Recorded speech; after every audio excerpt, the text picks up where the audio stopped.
ఆయన మీద అక్రమ కేసు పెట్టి ఏసీబీ కేసు పెట్టి అరెస్ట్ చేసి దాదాపు 18 గంటలు ఒక పక్క ప్లేనింగ్ అవుతుంది, పైన ఆపరేషన్ చేసుకున్నాడు.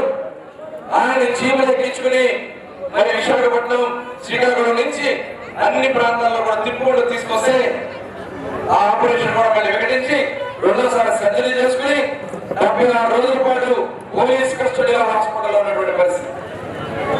యనమల రామకృష్ణుడు ఒక పెళ్లికి వెళ్ళి ఆశీర్వదించినటువంటి పాపానికి ఎస్సీ ఎస్టీ కేసు పెట్టి ఆయన మీద కూడా అరెస్ట్ చేయాలని ప్రయత్నం చేయడం, అయిన పాత్రుడు 67 సంవత్సరాల వయసు ఆయన మీద అనేక కేసులు పెట్టడం, అనేక సార్లు అరెస్ట్ చేయాలని ప్రయత్నం చేయడం, చివరికి ఆయన మీద ఒక నిర్భయ కేసు కూడా పెట్టి ఆయన్ని ఇబ్బంది పెట్టే కార్యక్రమాలు చేయడం.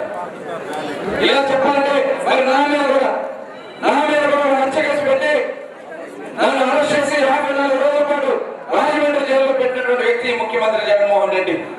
అనుకున్నాడు బీసీలు బాగుపడతాడు, నాయకులను అరెస్ట్ చేస్తారని చెప్పి అనుకున్నాడు ఈ ముఖ్యమంత్రి. తెలుగుదేశం పార్టీలో ఉన్నటువంటి ఏదో ఒక బీసీ కూడా భయపడదు, జైలు నుంచి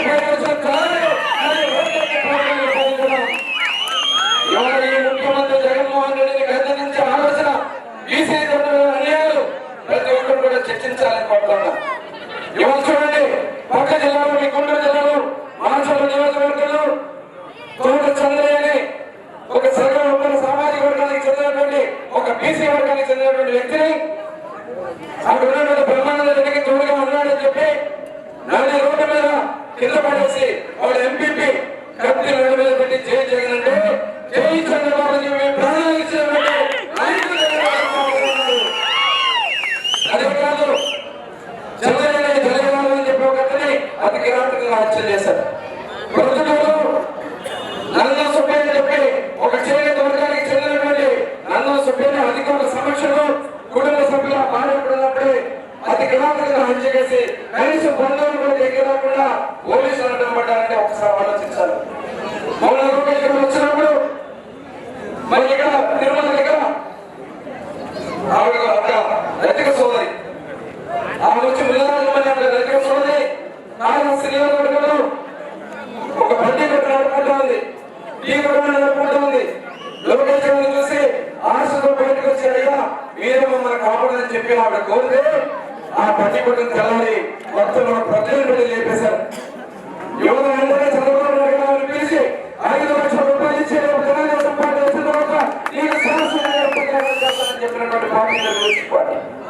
ఇదే కాదు, మొన్న రేపటి నియోజకవర్గంలో అభివృద్ధి జరిగినటువంటి 15 సంవత్సరాల అమర్నాథ్ గౌడ్ని ఒక చిన్న విద్యార్థి గ్రంథకలు చదువుకుంటా ఉన్నాడు. వాళ్ళు అక్కడ నడిపిస్తున్నారని చెప్పి ఇంట్లో చెప్పాడు. తెలంగాణ 5:30 గంటలకి స్కూల్కి వెళ్తామండి, ట్యూషన్కి వెళ్తామండి, సరిగ్గా ఆపేసి కింద పడేసి అతను చదువుకుంటున్నటువంటి పుస్తకాలని కాగితాలు చింపి అతను నోట్లో కుక్కి కాళ్ళు చేతులు కంటే పెట్రోల్ పోసి తగలు పెట్టేశారంటే వాళ్ళ మీద కేసులు ఇవ్వండి, వాళ్ళని తీసుకొచ్చి మళ్ళీ ఊరేగిస్తామంటే ఈ ప్రభుత్వంలో బీసీలకు జరుగుతున్న అన్యాయాన్ని ప్రతి ఒక్కరు ప్రశ్నించాలి.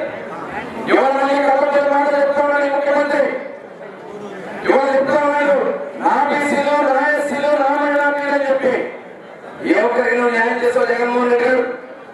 బీసీలు ఆర్థికంగా భయపెట్టి మళ్ళీ మనం బానిసగా చేయాలని చూస్తామన్నాడు. ప్రతి ఒక్క బీసీ సోదరుని కోరుతా ఉన్నా. ఇవాళ ఎందుకంటే ఎస్సీలో చూసాం, డాక్టర్ సుధాకర్ని ఒక డాక్టర్ మాస్క్ కలిగిన ప్రాంతానికి పిచ్చివాడిని వదిలేసి రోడ్డు మీద పట్టులో వదిలేసి గుళ్ళు కొట్టించి అతను చావు కారణమయ్యాడు ఈ ముఖ్యమంత్రి జగన్మోహన్ రెడ్డి.